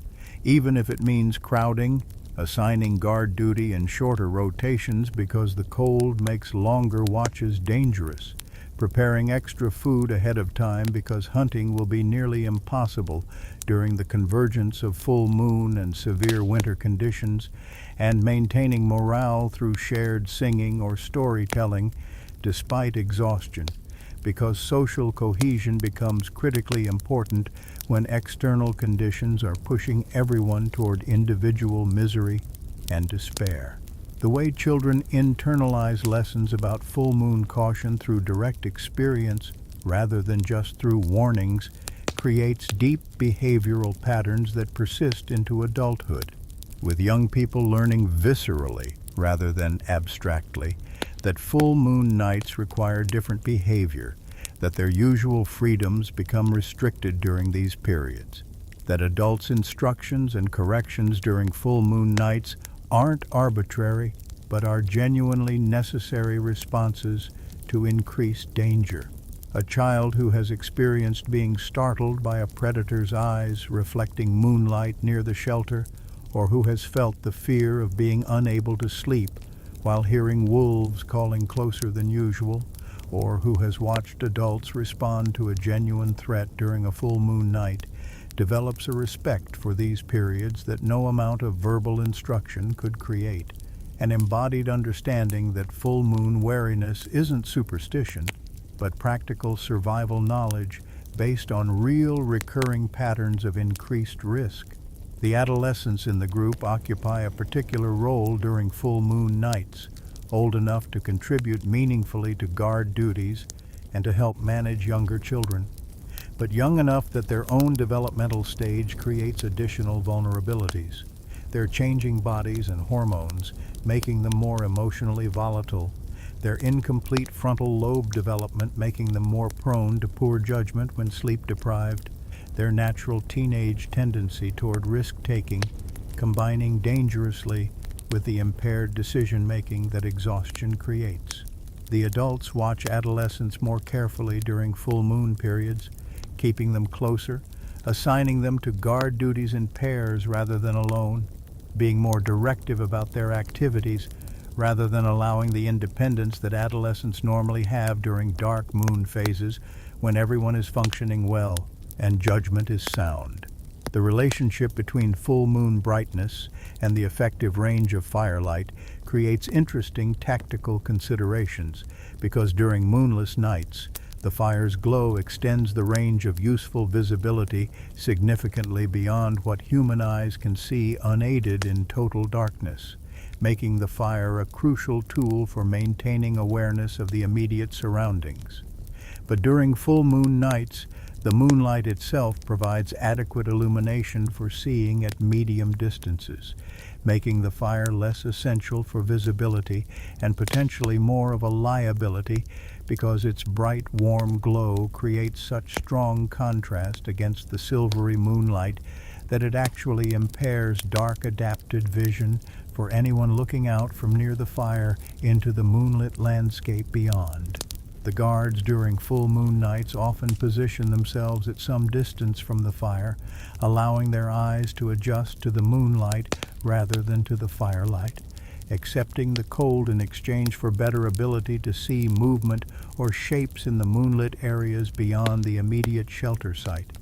And this positioning requires discipline because the fire's warmth and light are inviting while the cold darkness at the perimeter is uncomfortable. But the guards understand that effective threat detection during bright nights requires adapting to the moonlight rather than relying on fire for visibility. The way smoke behaves differently during the clear, cold nights when full moons are visible, rising straight up in still air rather than dispersing, creating a visible column that can be seen from great distances, adds another visibility concern that people must manage during these periods, with decisions about fire size and fuel type taking into account not just heat output, but also smoke production, and how visible that smoke will be against the bright moonlit sky. Dry wood that burns with minimal smoke becomes more valuable during full moon nights, even though it provides less total heat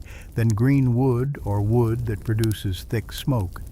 And gathering adequate supplies of clean burning fuel becomes part of the preparation for full moon periods, another task that requires extra effort and planning to reduce risk during the vulnerable nights ahead. The dreams that people experience during the fragmented light sleep of full moon nights often have a different quality than the dreams of deeper sleep during dark moon phases, more vivid, more anxiety-laden, more likely to involve threat scenarios or chase sequences or situations where the dreamer feels exposed or vulnerable. And these disturbing dreams contribute to the sense that full moon nights are psychologically difficult periods, with people waking from brief sleep feeling more distressed than rested, carrying the emotional residue of threatening dream content into their waking consciousness, where it combines with legitimate environmental concerns to create a heightened state of anxiety that colors the entire full moon experience. The fact that multiple people in the group experience similar patterns of disturbing dreams during full moon nights, this isn't discussed extensively, but comes out in occasional conversations, suggests that the sleep disruption and light sensitivity affect dream content in consistent ways across individuals, creating a shared experience of moon-influenced dreaming that adds another dimension to the collective challenges these periods represent. The wildlife that becomes more visible during full moon nights includes not just the dangerous predators that create genuine threats, but also the harmless or neutral animals whose increased visibility during bright nights provides information about the surrounding landscape and the presence or absence of threats. If deer or other prey animals are moving calmly through nearby areas, this suggests that major predators aren't immediately present, while the sudden absence of these neutral animals or their obvious alertness and flight behavior signals that something dangerous might be moving through the territory. The people watching from the shelter site during full moon nights read these animal behaviors as indicators, developing sophisticated understanding of how different species react to various threats and what their behaviors reveal about conditions in the wider landscape beyond direct human perception. And this observational knowledge helps distinguish between nights when heightened vigilance is simply precautionary and nights when there are genuine threats in the immediate area requiring active defensive measures. The way moonlight affects the appearance of familiar landscape features, making them look slightly different than they do in daylight or in the different quality of light during other lunar phases, creates another subtle source of unease during full moon nights, because the brain registers these differences and flags them as potentially significant, as things that might indicate changes or threats, even when rational analysis suggests that nothing has actually changed except the lighting conditions. A rock formation that looks one way in daylight appears different under moonlight, its shadows and highlights falling differently, its texture and form rendered in unfamiliar ways that the pattern recognition systems of the human brain struggle to reconcile with stored memories of how that formation should look. And this mismatch between expectation and perception creates a low-level cognitive load that adds to the mental exhaustion of full moon nights, with the brain working harder than usual to process visual information and constantly questioning whether observed differences are just lighting effects or indicators of actual changes that might be relevant to safety. The social bonds within the group are tested during full moon periods in ways that reveal the underlying strength or weakness of relationships, with people's true characters becoming more apparent when they're exhausted and stressed. Some individuals become more generous and patient under pressure, going out of their way to help others who are struggling despite their own exhaustion, while others become more irritable and self-centered, pulling back from cooperative engagement and focusing primarily on their own immediate needs and comfort. These patterns of behavior under stress become part of how people are evaluated within the group's informal social hierarchy, with those who maintain positive cooperative behavior even during difficult full moon periods earning respect and trust that carries over into normal times, while those who consistently become problematic during stress periods find their social standing diminished and their influence in group decisions reduced because they've demonstrated that they can't be relied upon when conditions are challenging. The preparation of special foods or medicines that are specifically used during full moon periods represents accumulated practical knowledge about substances that might help with sleep or stress, or that provide extra nutrition during times when appetite might be reduced due to exhaustion and anxiety. Certain herbs that have mild calming properties get brewed into warm drinks that are consumed before attempting sleep. Particular types of fat-rich foods that provide sustained energy get prepared ahead of full moon periods because the group knows from experience that people will need extra fuel to compensate for poor sleep and increased stress, and any available foods that are particularly easy to digest get set aside for these times because digestive systems also function less efficiently when people are sleep deprived and their bodies are in sustained stress response mode. These food and medicine practices aren't based on scientific understanding of nutrition or pharmacology, but on empirical observation over generations about what seems to help people cope better with full moon challenges. And while not all of these practices are objectively effective, the cultural ritual of preparation and the psychological comfort of taking action to manage the difficulties both contribute to improved outcomes, regardless of whether the specific substances consumed have measurable physiological effects. The way people's posture and movement patterns change during full moon nights reflects the physiological stress response that these periods trigger, with shoulders held higher and tighter, breathing patterns more shallow and rapid, movements more quick and startled, all indicators of a nervous system operating in heightened threat detection mode rather than in the relaxed parasympathetic state that normally characterizes evening hours after the day's work is done. This chronic muscle tension contributes to physical discomfort that makes sleep even more difficult and that leaves people with sore necks and backs by morning, adding physical pain to the exhaustion and creating a feedback loop where poor sleep leads to muscle tension, which prevents better sleep, which increases muscle tension in an escalating cycle that only breaks when the moon finally wanes enough that deeper sleep becomes possible and the body can release the accumulated physical stress that full moon nights create.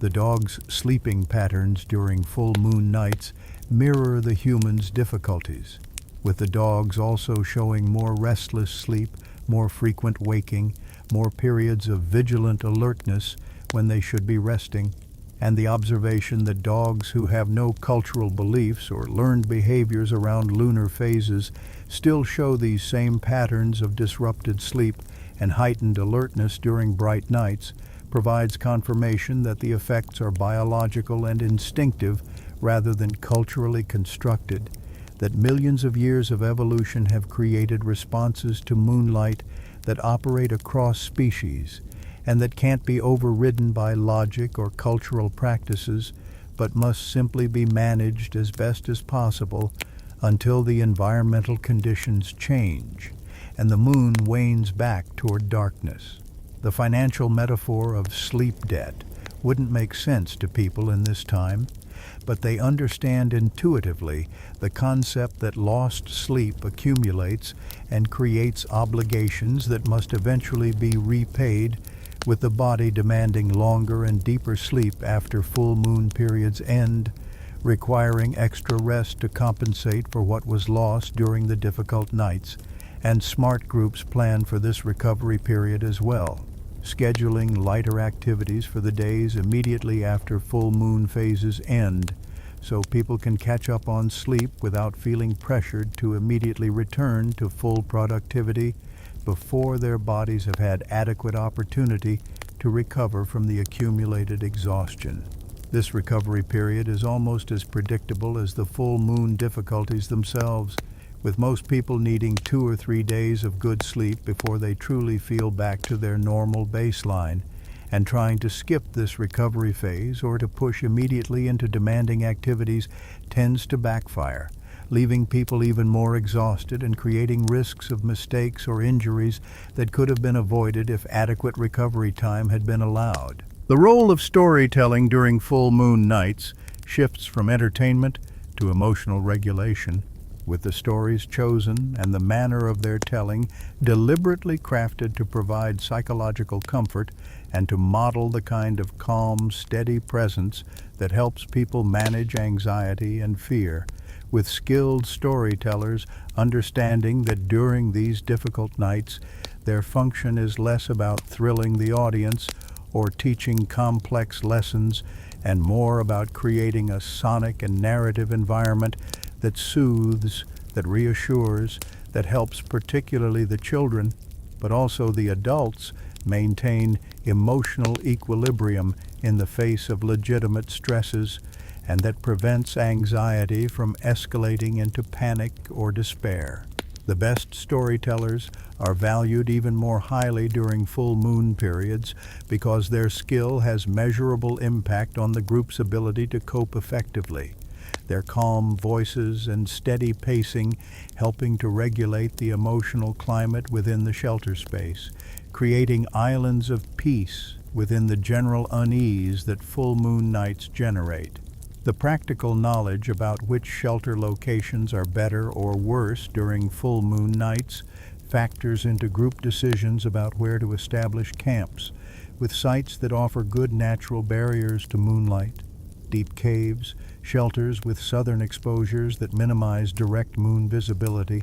locations where rock formations or vegetation block some of the ambient light, being preferentially chosen over more exposed sites that might have other advantages but would leave the group more vulnerable to the sleep disruption and visibility concerns that full moon nights create. The trade-offs involved in these location decisions are complex, weighing factors like proximity to water and hunting grounds and defensive position against the more subtle but still significant concern of how exposed the site will be during full moon phases, and groups sometimes move between seasonal camps specifically to optimize for different priorities at different times of year, accepting a more moon-exposed summer camp because the benefits outweigh the drawbacks during warm weather, but retreating to a more protected winter camp where minimizing full moon challenges becomes crucial for surviving the convergence of lunar and seasonal difficulties. The way that individual tolerance for full moon challenges changes across the lifespan shows interesting patterns, with young adults often struggling most intensely because they're in their peak fertility and child-rearing years, dealing with infants and young children whose sleep disruption creates cascading effects, while older adults and elders, whose children are grown, often find full moon nights difficult but manageable, because they only have to manage their own sleep rather than also dealing with exhausted children. And the very old sometimes circle back to more sensitivity as their nervous systems become more fragile and less capable of adapting to the monthly cycle of disruption and recovery. These lifespan patterns mean that a person's relationship with full moon nights isn't static, but changes over decades, with periods of life when these nights feel nearly unbearable, followed by periods when they're merely uncomfortable. And this variability helps people maintain perspective, remembering that even when current full moon challenges feel overwhelming, this phase of life and this level of difficulty are temporary. The teaching that adults provide to children about full moon safety and appropriate behavior represents an important transmission of survival knowledge, with parents and elders deliberately using full moon periods as opportunities to explain why certain precautions matter, to demonstrate through direct experience how moonlight changes the landscape and creates new challenges, to practice skills like staying quiet and moving carefully, and responding appropriately to alerts from guards or dogs, and to instill the habit of taking these periods seriously without creating excessive fear that would undermine children's confidence or their ability to function effectively when they eventually take on adult responsibilities during future full moon nights. The educational process is gradual and multi-layered, with age-appropriate information being provided at different developmental stages, younger children learning mostly through observation and imitation, while older children and adolescents receive more explicit instruction about specific dangers and appropriate responses. The way people's emotional and social needs change during full moon periods, with greater desire for physical closeness and reassurance despite also being more irritable and prone to conflict, creates interesting social dynamics where people need more from each other at exactly the time when they're least capable of providing it, when their own resources are depleted and their patience is thin. And navigating this tension requires conscious effort and emotional discipline, with people reminding themselves that others' prickly behavior during full moon nights isn't personal,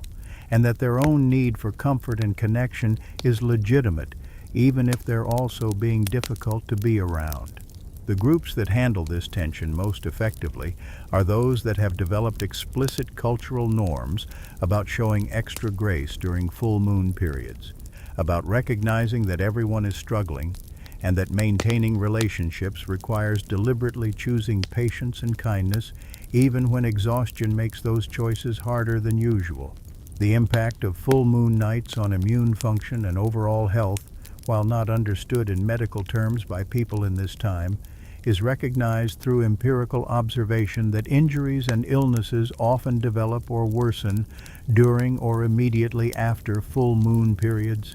with wounds becoming infected more easily, minor illnesses progressing to more serious conditions, and generally the body showing reduced capacity to fight off health challenges when it's dealing with the stress load that multiple nights of poor sleep and heightened vigilance create. The group learns to be more careful during full moon periods about hygiene and injury prevention, recognizing that the body's defenses are compromised and that problems that would be minor annoyances during normal times can become serious issues when they occur during or right after the exhausting stretch of full moon nights, when everyone's physical resilience is depleted. And so the pattern continues, moon after moon, generation after generation,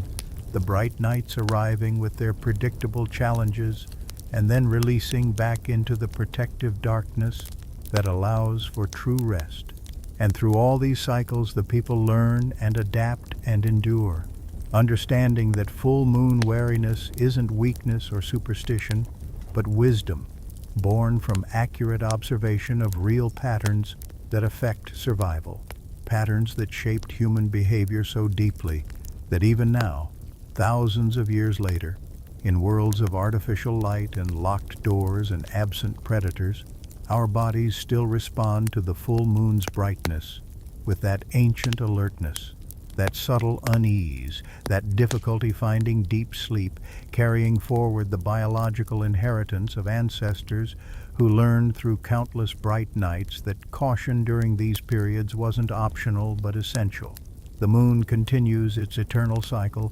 caring nothing for human concerns, simply reflecting the sun's light in its predictable rhythm, and the people below continue their own cycles of preparation and endurance and recovery, finding ways to manage what cannot be changed, to support each other through what must be endured, to remember during the difficult bright nights that darkness will return and rest will come again. If you're still listening, let that rhythm carry you now toward your own rest. Let the knowledge that challenges pass and recovery comes ease, whatever tension you're holding, and allow yourself to drift into the darkness that brings the deep sleep your body needs. The restorative rest that our ancestors understood was precious and necessary. The peace that comes when you stop fighting and simply let go. Rest well.